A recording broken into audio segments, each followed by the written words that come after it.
wabarakatuh.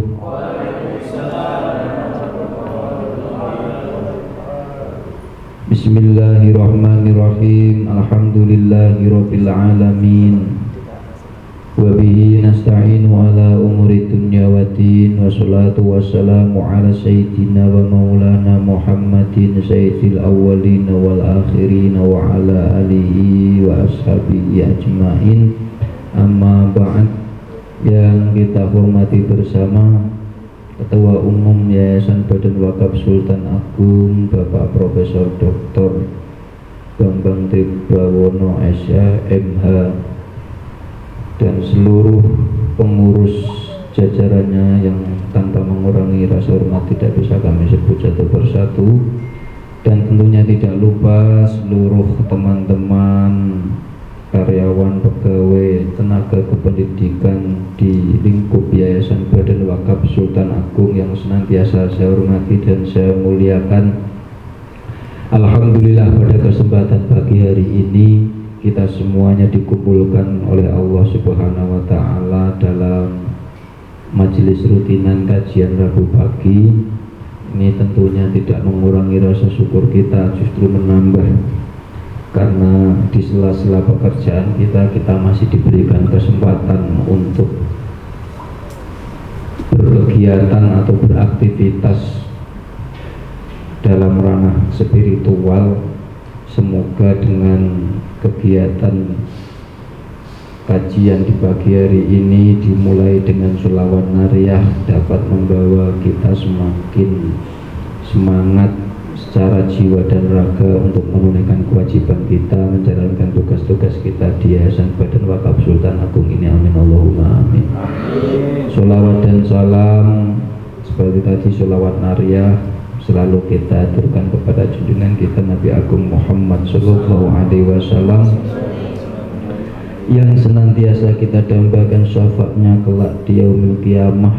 Semoga dengan barokah sholawat nariyah kita semuanya mendapatkan perhatian, cinta dan kasih Rasulullah, dan kelak di akhirat kita mendapatkan syafaatul udzma. Amin Allahumma amin. Bapak Ibu, saudara-saudara sekalian yang senantiasa kami banggakan, ini saya mulai untuk merutinkan sholawat nariyah karena kalau tibaan itu panjang. Lama mana sama ini tadi? Lama tiba ya, tiba itu kurang lebih setengah jaman kalau dibaca semua. Jadi nanti dirutinkan sholawat nariyah. Itu ijazah dari Mbah Abdul Rahim Pondok Pesantren Mus Sarang, dibaca 11 kali, boleh dibaca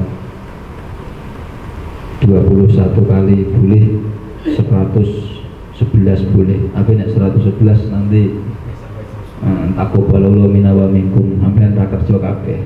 11 istiqomah insyaallah kita akan diberikan hadiah yang selalu cerah, bahagia, karena sholawat nariyah ini memiliki banyak fadilah atau keutamaan,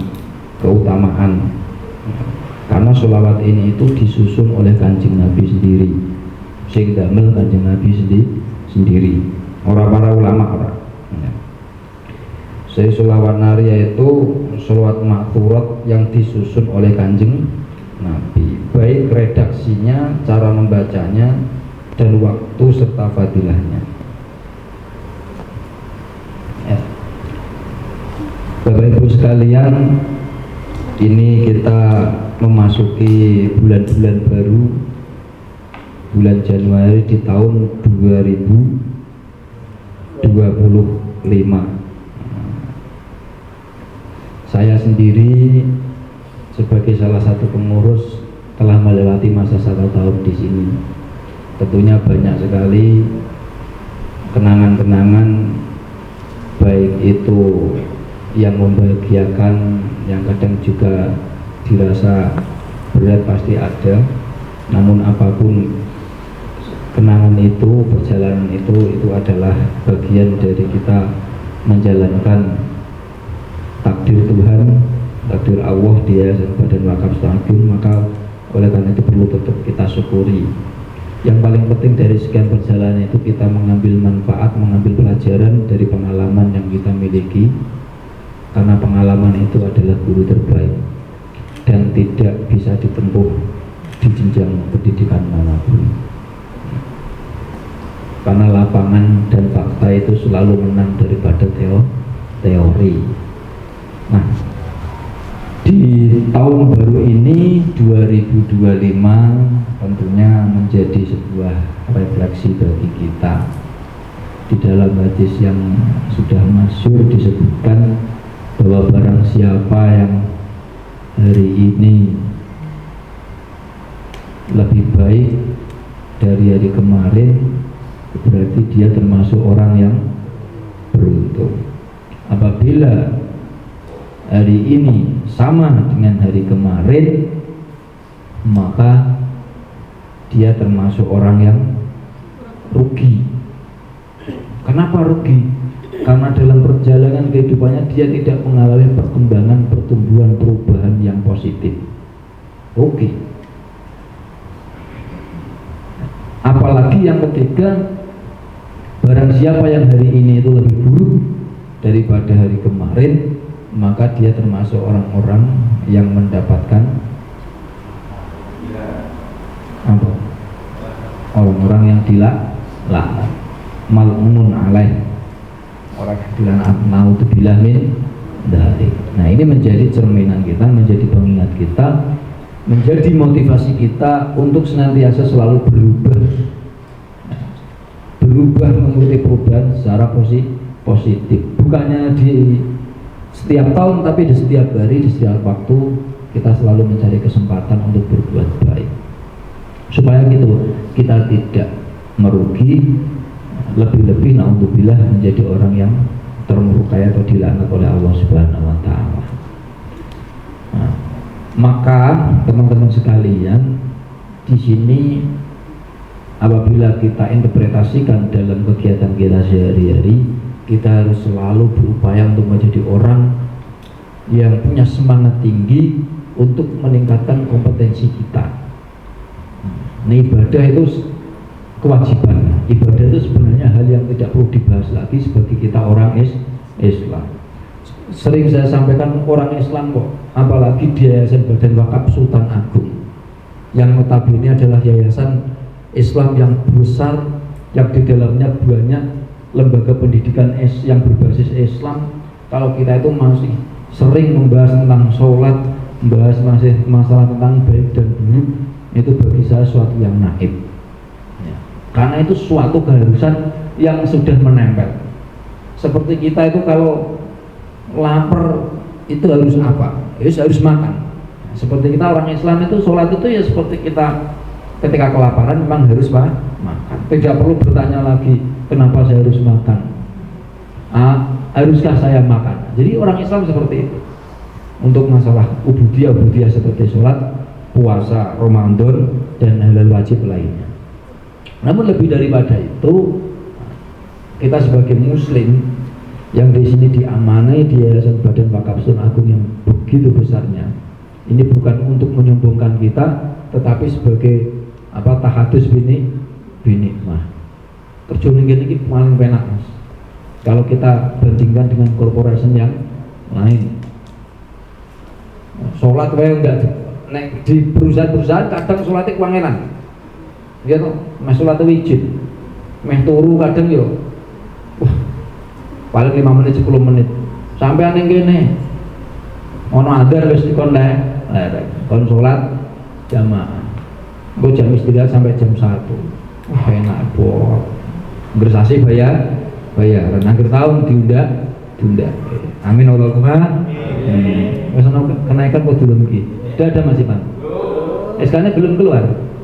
Oh sudah, itu Mas Ivan sudah, ini valid kalau beliau ini satu, karena yang ngetik beliau.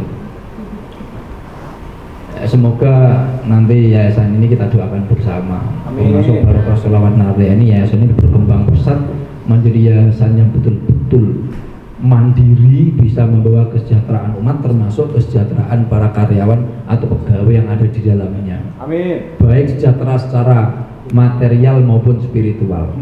Ya material ya gajinya cukup, tunjangannya cukup, pokoknya secara materi cukup kabeh. Spiritual yang sehat jiwa dan raga, ya. Sehat. Ono yono ngajine, ono stresore, ono santai, macam-macam.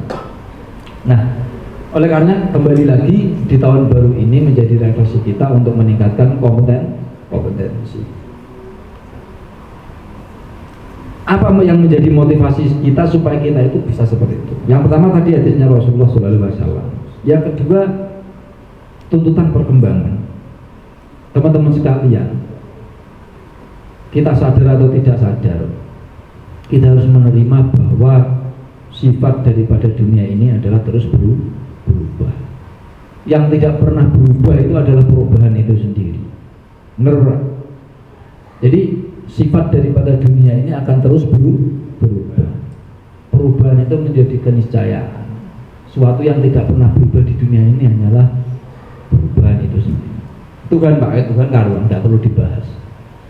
Maka kita harus senantiasa beradaptasi terhadap perubahan tersebut. Misalkan salah satu yang berhubungan dengan kinerja kita itu adalah teknologi.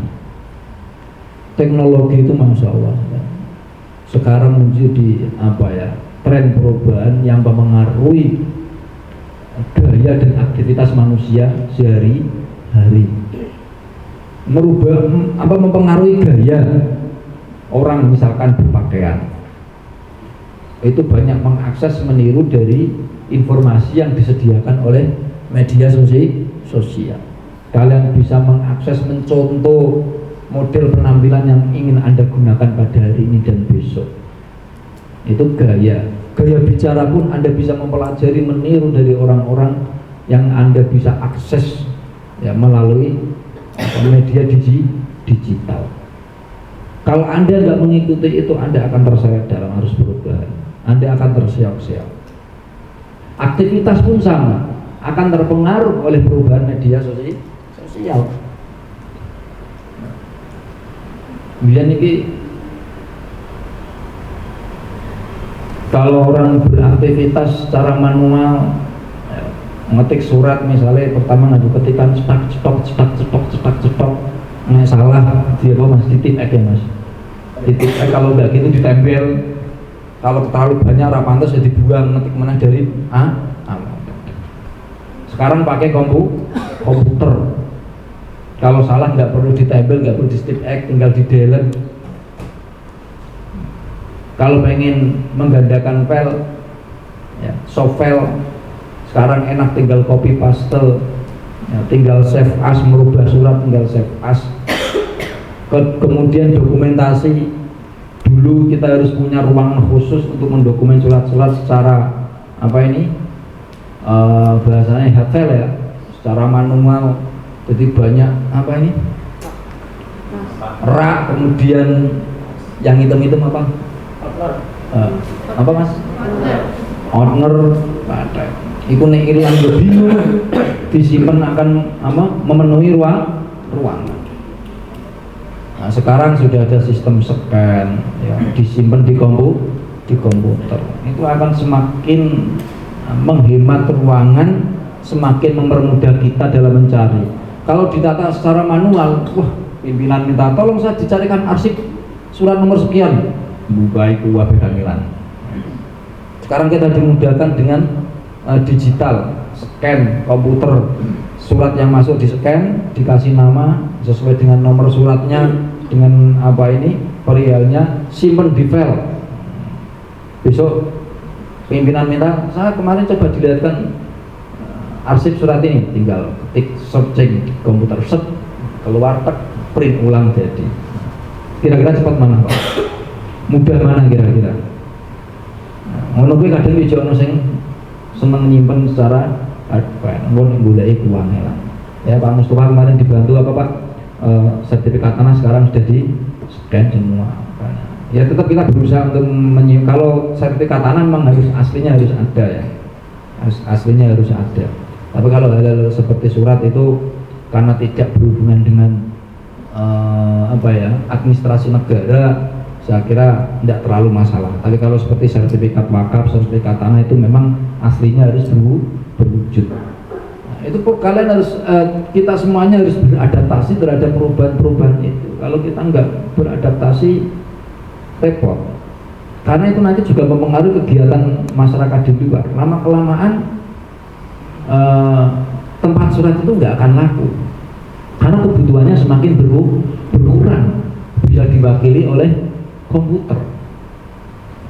Kemudian penyebaran informasi, digitalisasi itu sangat penting sekali. Ya. Misalkan saja di bidang wakaf dan dakwah. Sekarang itu kalau kita sadari ya, bahwasanya orang dulu itu kalau wakaf itu mikirnya kan tanah dan bangunan. Betul atau tidak Pak? Ngertinya orang umum itu wakaf itu tanah dan bangunan. Padahal kalau kita berpikir secara rasional, jumlah tanah di dunia ini tidak akan bertambah. Tanah itu ya sampai kiamat luasnya akan sama, kecuali yang gelem nguruk segoro atau nguruk lautan. Sedangkan jumlah manusia itu semakin bertambah. Biar bangun nek marisi tanah iki 1000 meter misalnya. Di anak papat tinggal 250-an.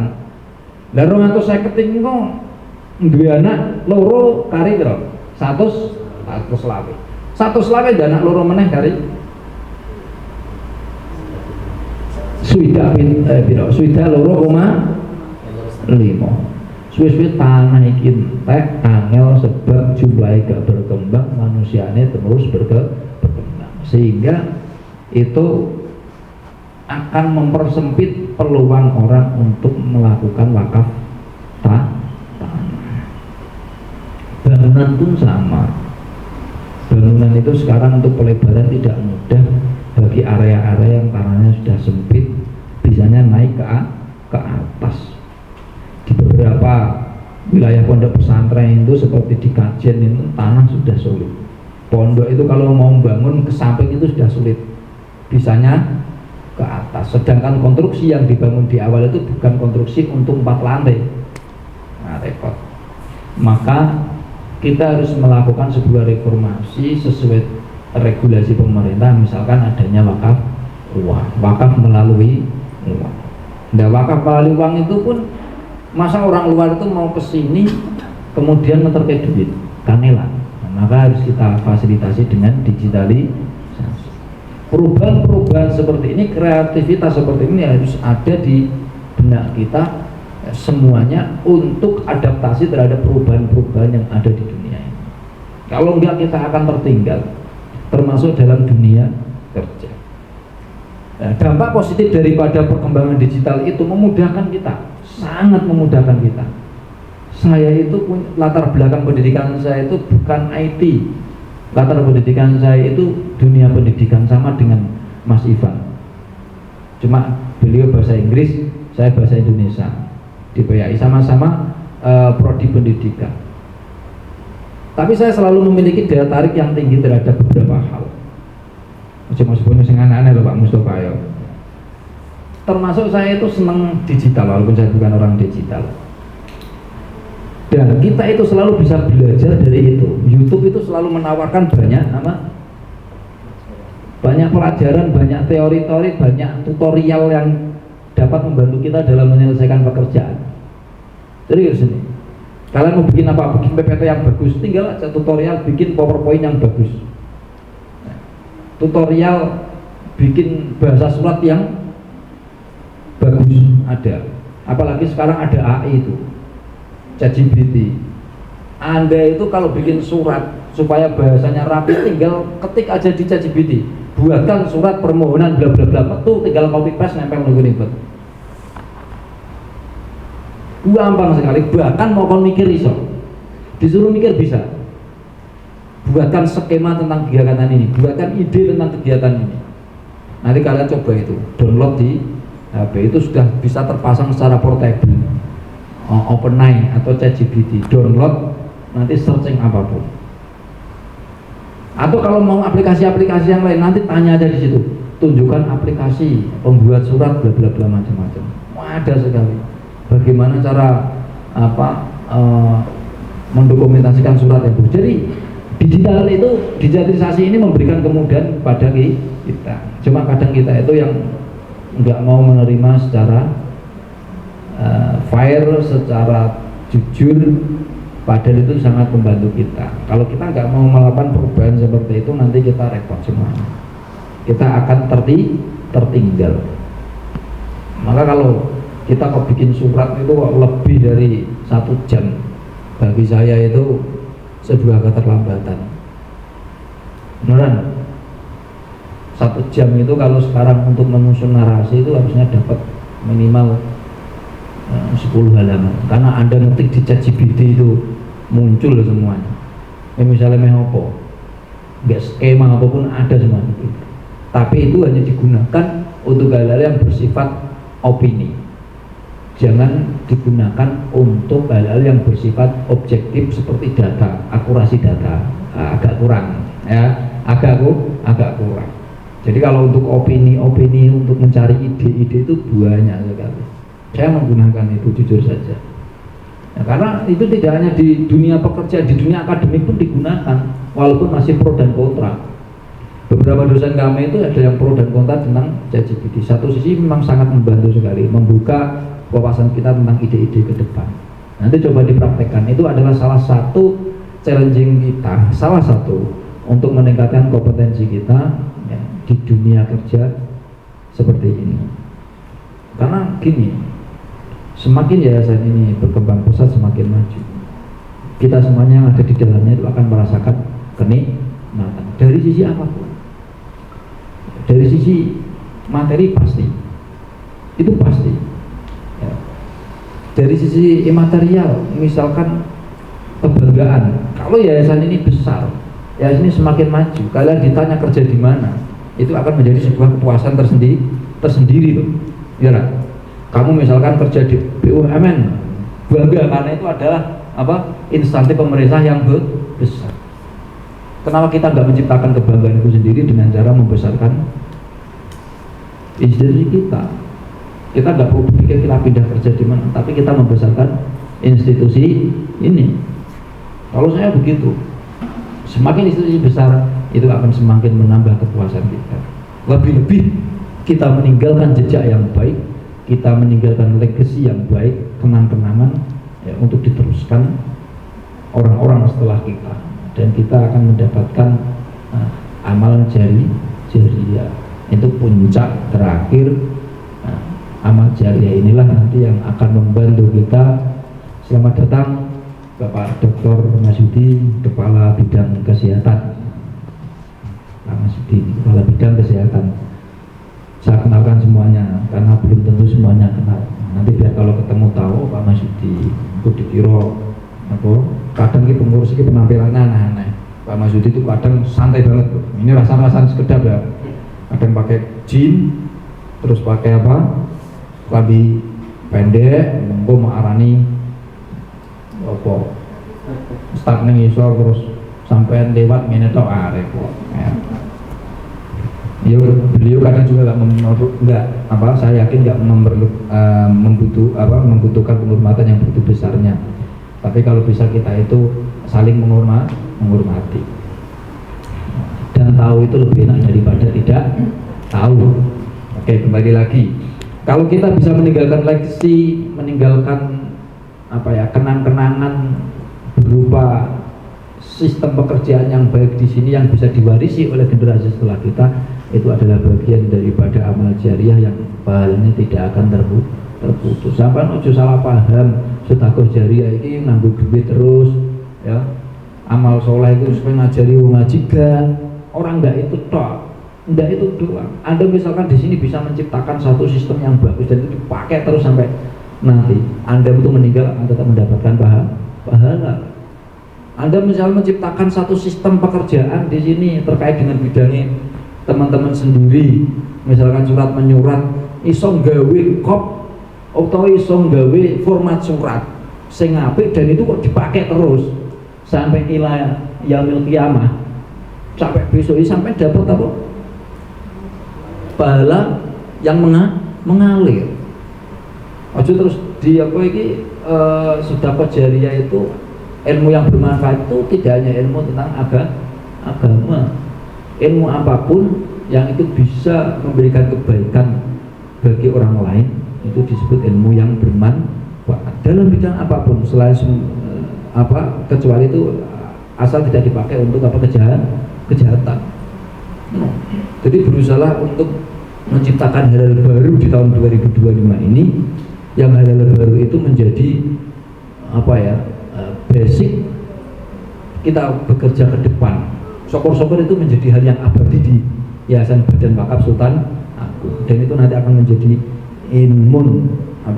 yuntafa'u bih, ilmu yang bermanfaat bagi masyarakat YBWSA, sivitas lingkungan YBWSA, syukur-syukur sampai generasi seterusnya. Apapun itu. Saya di dunia IT bikin website bagus,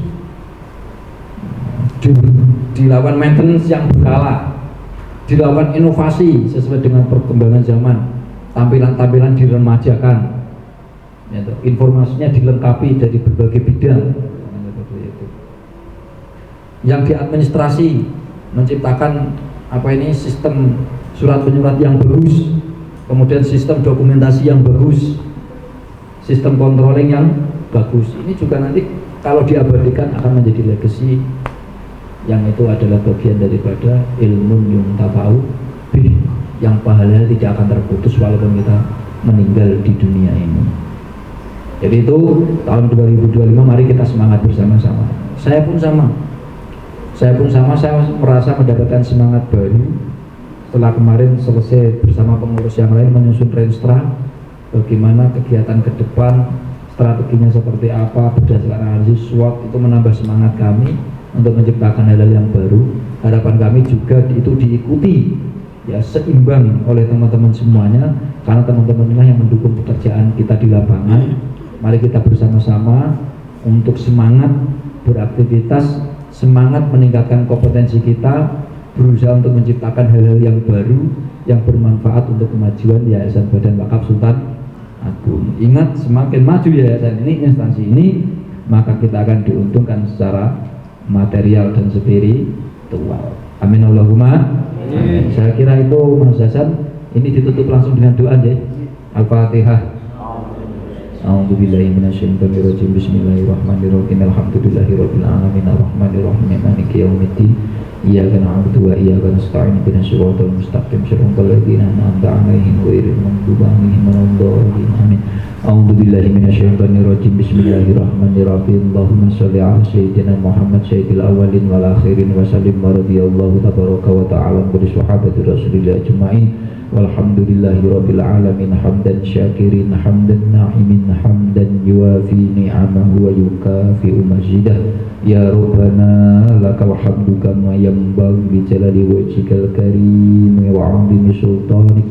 Allahumma shalli 'ala sayyidina Muhammad wa 'ala ali sayyidina Muhammad salatan tunjina biha min jamil ahwali wal afat wa taqdilana biha jami'al hajat wa tutahhiruna biha min jami'i syai'at wa tarfa'una biha indaka 'ala darajat wa tuballighuna biha aqsal ghayati min jami'il khairati fil hayati wa ba'dal mamat.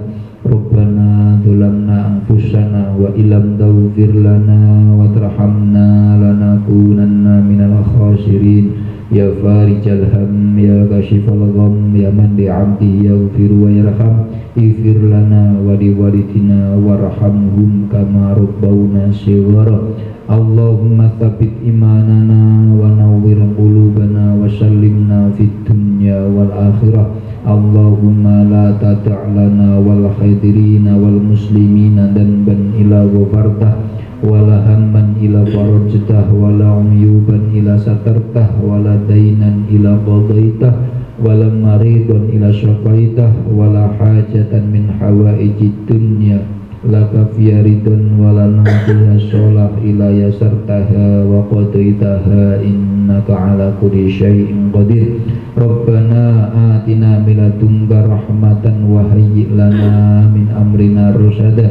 Allahumma ahyina hayatan nafi'atan mardiyatan wa anzilna munzalan mubarakan wa anta khairul munzilin. Allahumma ya muyassir kulli usrin yassir yassir yassir kullama tu'assiru alaina mimma huwa ala ridhak.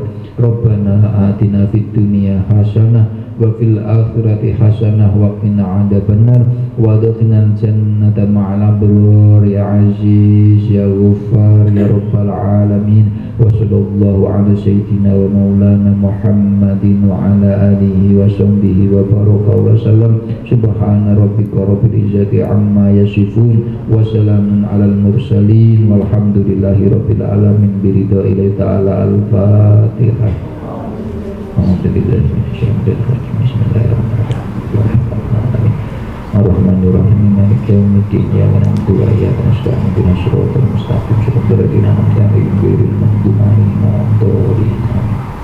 Sebelum saya tutup sebagai impact daripada kajian pagi hari ini, nanti kalau semuanya berpikir kalau bisa kita itu punya yel-yel yang menambah semangat kita, nanti dipimpin Mas Ivan, nggak harus di tempat ini, saling berpikir nanti terus, kan ada grup loh, bikin yel-yel yang itu bisa apa, menambah semangat kita. Kalau ada kegiatan-kegiatan jargo apa yang kira-kira muncul sebagai bentuk kekompakan dan motivasi kita semuanya. Kalau Pak Mus itu apa tetap semangat, silaturahmi jangan diputus, jalan terus. Soalnya silaturahmi memperpanjang usia, sehingga saya apa mati kelaparan untuk keturunan kuenya jadi tambah panjang umur. Nah itu ya, jadi impact daripada kegiatan baginya itu untuk semangat kita untuk melakukan perubahan. Apabila ada kurang lebihnya mohon maaf, maksudnya kurang gitu. Orang-orang maaf saya tambah lagi, mohon dimaafkan berulang-ulang kali. Walafu minkum wallahul muwaffiq ila aqwamit thoriq. Assalamualaikum warahmatullahi wabarakatuh.